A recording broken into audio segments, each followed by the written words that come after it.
Remnant of Anthropos, Chapter 3, Heading. Positioning himself at the astrometrics terminal, adjacent to the pilot station and the nose of the command module, Terran meticulously worked with the navigational computer to ascertain his location.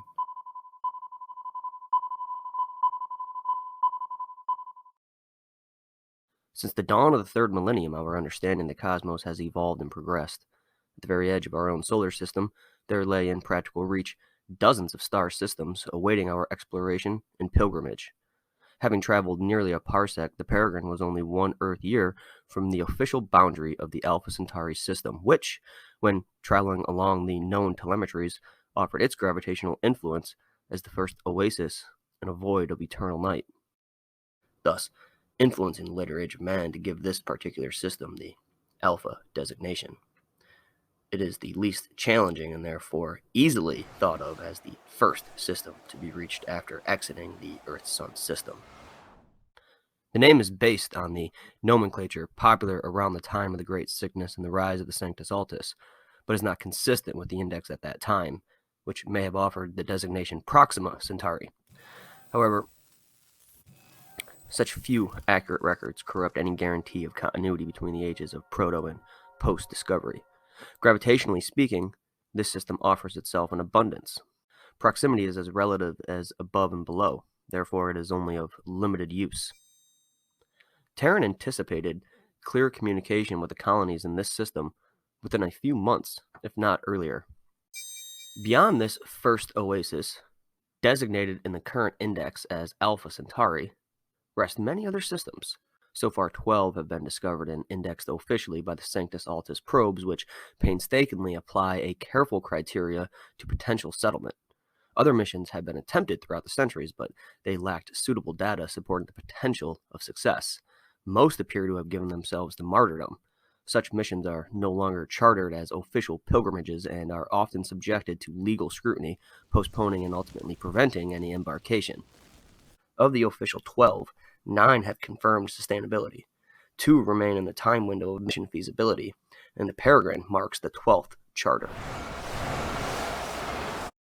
All of the official 12 worlds spread throughout 7 star systems share one aspect in common: pre-existing and self-regulating biospheres. They are far from sterile. That, however, does not imply they are suitable for life that developed on Earth. They were chosen for their potential.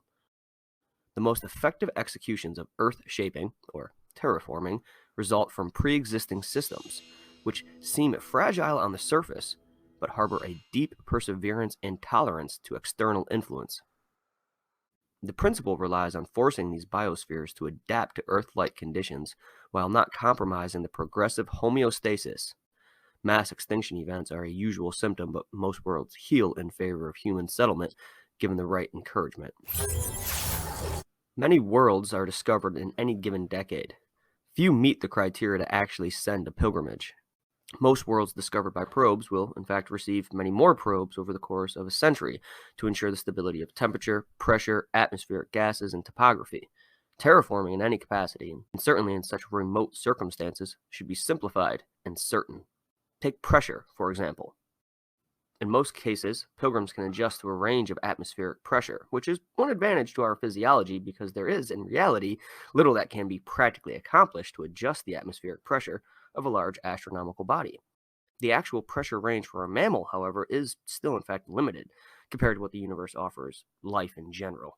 Frozen ocean worlds are fascinating, but offer little to the cause of the Sanctus Altus. Temperature and atmospheric gases, on the other hand, can be tamed in a variety of ways. The greatest challenge to most chosen worlds is, of course, suitable oxygen levels and temperature.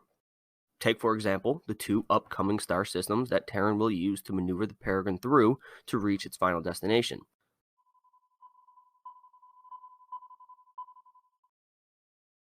In these worlds, a variety of terraforming techniques set an early standard. The greatest challenge that succumbed to human manipulation was a world designated as Caspar in the current index.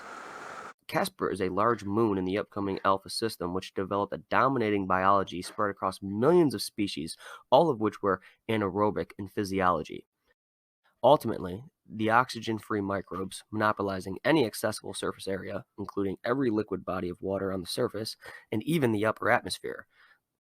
This all sustained an ecosystem that would kill a human being in seconds. In addition to that, the world was also a bit colder, relying mostly on thermal heat. Therefore, a multi-dimensional solution was needed, and reflexively engineered on the spot.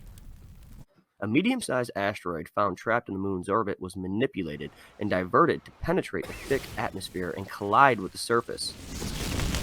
This was intended to cause an enormous amount of carbon debris to temporarily fill the atmosphere and stunt the biological cycle in a medium-level extinction event.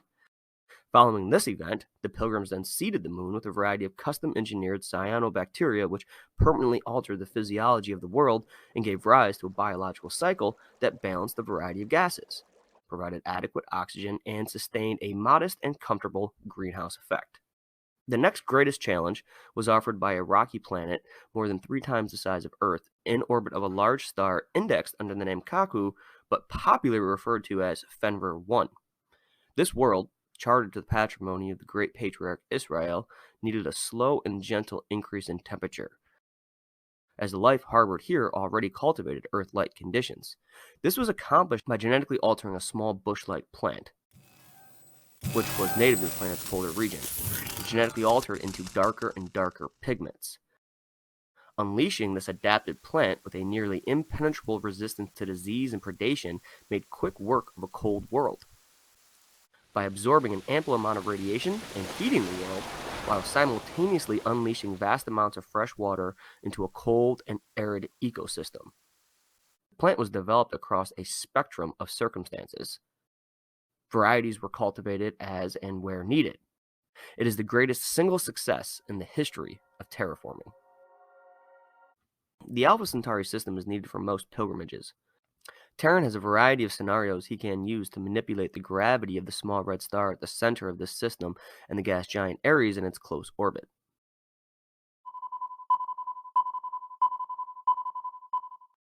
Running through these scenarios on the screen in front of him, he had to consider every aspect of the journey to come, as to what lies beyond this, and what occupies the remote distances expanded from there. Following this maneuver through the Alpha system into even deeper space, the Peregrine will skid through the Kaku-Tyson binary system. This humble binary star system is spread about the same distance as the Kuiper belt is from the Sun. These sibling stars orbit one another over the course of an Earth century.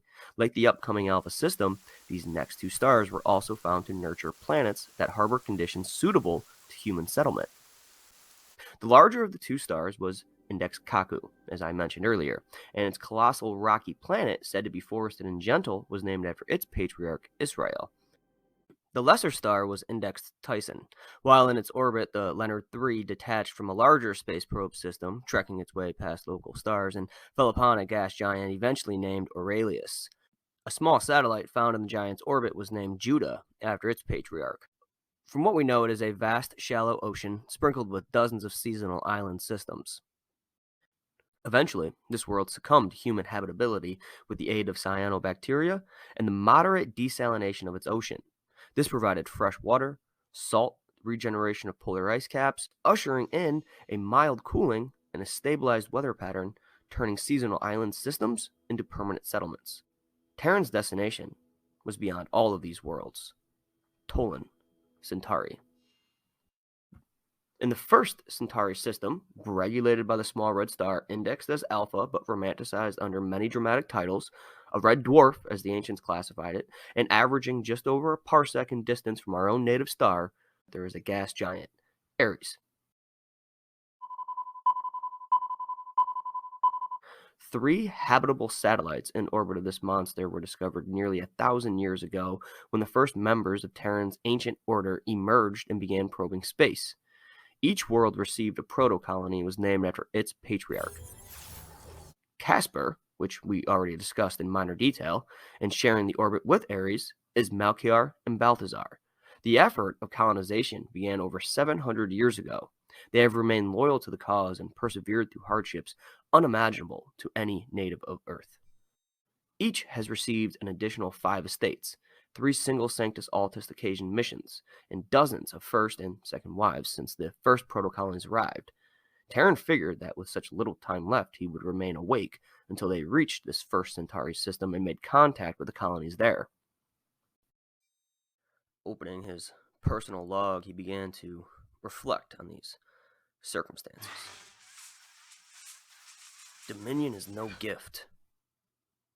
You see, it's a responsibility. All responsibility has to come with an authority. But that authority is, of course, limited by the defined responsibilities. Dominion, gas giant, Ares, couldn't do it alone. Its tidal forces, without a doubt, did influence the homeostatic characteristics of these worlds. The star, as deep as its many names, penetrate our identity to its core. As deep as the radiation pierces the vista of a foreign horizon, none of these factors do justice to worlds with such potential. They need to be ordered on a higher level. This is, of course, a due paid to responsibility. So through this responsibility, we must act with authority. Does Mother not have responsibility over her household? And when her children are young, she orders their lives. When they are old, they are capable of ordering their own lives. It is only because of responsibility that the mother takes authority. In the end, this is what defines a mother. The earth was our mother. Now our mother is the virgin star that calls our name to the night. The tidal forces of the gas giant was their mother. The radiation that illuminated their strange soil and exotic waters fostered their unnurtured need for only a moment. The need for a new order in the system of material creation is known only in its decay. To exploit our limitation is to unify what little we can reach. Adam was created. He was resurrected from the soil. Did he not name the animals, order the garden as priest, and then succumb to loneliness as man? And so he was brought to be in union and one flesh with womankind, and only then did he transcend the entropy of limited dimensions. With little doubt, his mission is the expression of biology's full potential. Last in a long line of creatures reaching for something they know is there, but not knowing exactly what it is. Like a seed in the wind, their vessels contain not only the genetic information that allows biological life to cross the chasm of space, but also the intellectual and spiritual identity of humankind. For all intent and purpose, they may as well be the lone survivors of 4 billion years of evolution on a small, secluded world. Having escaped the isolation of Earth, everything now depends on their success. Terran's people see light escaping the universe. They see light lost to the force of gravity, the force that once sparked its existence. Their empirical measurements prophesy gloom in the separation of everything and the total evacuation of light from the known cosmos. Tracing the pattern of the ordered universe back to its genesis, they know that the union of the material, the close and ordered proximity of stuff, gave rise to the growing complexity that filled the universe with every element and nurtured the growth of life. Without gravity, every atom is an island, is it not? But they also see every system of order eventually breaking down into chaos, what the ancients identified as the second law of thermodynamics. They find it to be no coincidence that man alone has the potential to foster a new dimension of communion and order amongst the material. Man can reach new worlds in new ways. Man can bring the cosmos together and continue the battle that has exhausted the universe, which is structured, organized, and arranged by gravity. The Order of the Sanctus Altus is bent on fulfilling this mission and harmonizing the universe into a higher dimension of the eternal order. This can only be accomplished by communion in proximity and spirit. As the universe erodes the reach of material elements to be in communion, the biological manifestation of these elements must take up the mission to breach the infinite and bridge the chasm to reunite the universe at a higher level, and achieve for it what it could never do on its own: unite it with the eternal.